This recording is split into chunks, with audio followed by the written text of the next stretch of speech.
Good morning, everyone. Tina Spalding Trance Channel here for our daily Course in Miracles lesson. Thank you for joining us. Today's lesson is number 39. My holiness is my salvation. If guilt is hell, what is the opposite? Like the text for which this workbook was written, the ideas used for the exercises are very simple, very clear, and totally unambiguous. We are not concerned with intellectual feats nor logical toys. We are dealing only in the very obvious which has been overlooked, in the clouds of complexity in which you think you think. If guilt is hell, what is the opposite? This is not difficult, surely. The hesitation you may feel in answering is not due to the ambiguity of the question. But do you believe that guilt is hell? If you did, you would see at once how direct and simple the text is, and you would not need a workbook at all. No one needs practice to gain what is already his.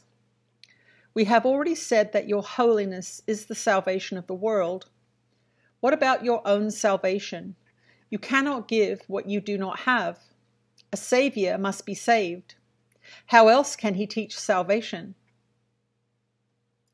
Today's exercises will apply to you, recognizing that your salvation is crucial to the salvation of the world. As you apply the exercises to your world, the whole world stands to benefit. Your holiness is the answer to every question that was ever asked, is being asked now, or will be asked in the future. Your holiness means the end of guilt, and therefore the end of hell. Your holiness is the salvation of the world and your own. How could you, to whom your holiness belongs, be excluded from it? God does not know unholiness. Can it be he does not know his Son?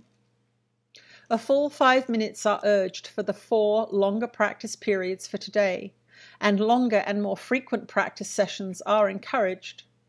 If you want to exceed the minimum requirements, more rather than longer sessions are recommended, although both are suggested. Begin the practice periods as usual by repeating today's idea to yourself. Then, with closed eyes, search out your unloving thoughts in whatever form they appear. Uneasiness, depression, anger, fear, worry, attack, insecurity, and so on. Whatever form they take, they are unloving and therefore fearful, and so it is from them that you need to be saved. Specific situations, events, or personalities you associate with unloving thoughts of any kind are suitable subjects for today's exercise. It is imperative for your salvation that you see them differently, and it is your blessing on them that will save you and give you vision. Slowly, without conscious selection and without undue emphasis on any one in particular, search your mind for every thought that stands between you and your salvation. Apply the idea for today to each of them in this way. My unloving thoughts about money are keeping me in hell. My holiness is my salvation. My unloving thoughts about politics are keeping me in hell. My holiness is my salvation. You may find these practice periods easier if you intersperse them with several short periods during which you merely repeat today's idea to yourself slowly, a few times. You may also find it helpful to include a few short intervals in which you just relax and do not seem to be thinking of anything. Sustained concentration is very difficult at first. It will become much easier as your mind becomes more disciplined and less distractible. Meanwhile, you should feel free to introduce variety into the exercise periods in whatever form appeals to you. Do not, however, change the idea itself as you vary the method of applying it. However you elect to use it, the idea should be stated so that its meaning is the fact that your holiness is your salvation.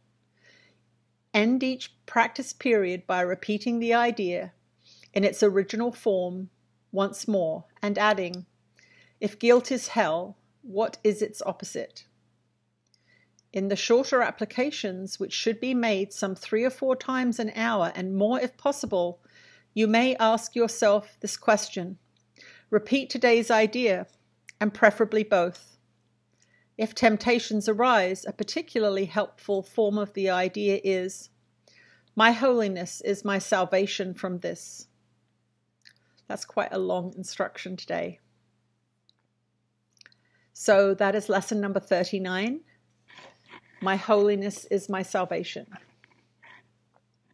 Let's see what Jesus has to say about my holiness is my salvation.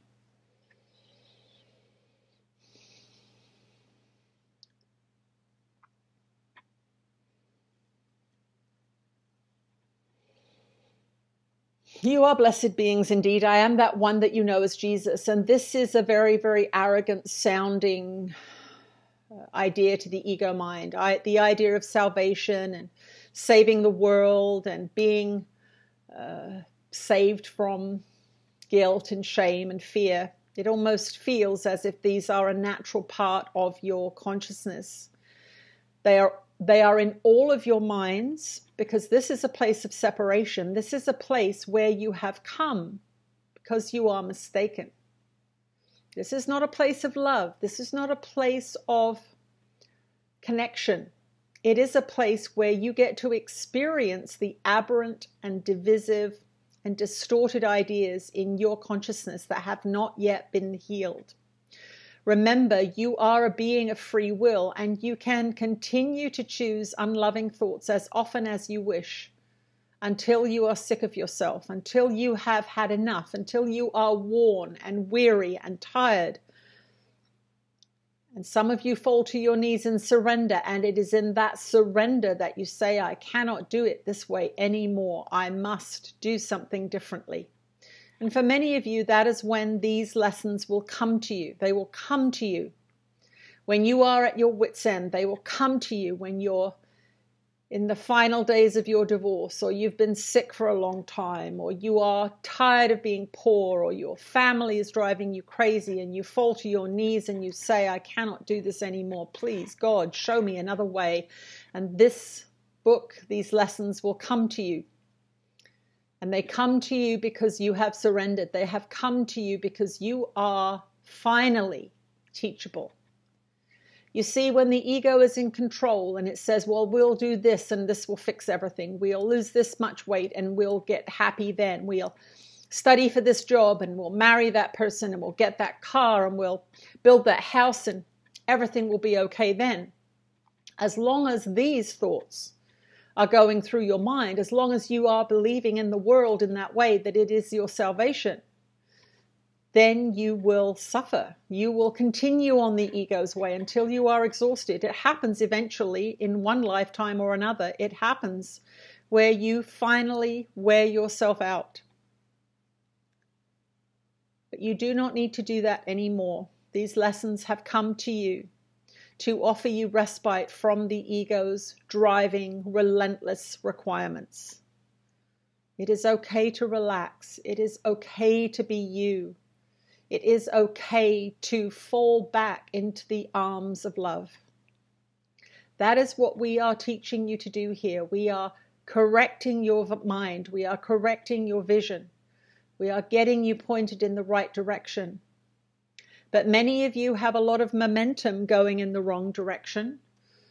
If you're on your knees in surrender and you're tired, you have had a lot of experiences in the earthly realm that have brought you to this place. And it's not instantaneous, this letting go of the world. It is not instantaneous, this seeing yourself as holy. But we want you to know that to give up chasing idols, worshipping false gods, these are phrases that you are familiar with. We do not actually mean them as false gods, but to chase money is a false god. To believe that getting that body is a false god because you believe it will make you happy, and it will not indeed make you happy. What will make you happy is peace of mind. What will make you happy is knowing that you are innocent and you are forgiven and you are indeed holy. It is not easy for you to hear this, but it is true. You are merely separated from these truths by your teachings in your society, by your idols, by the many false distortions in your minds, but we are walking towards love. We are walking towards light, and you will feel relief as you do these lessons.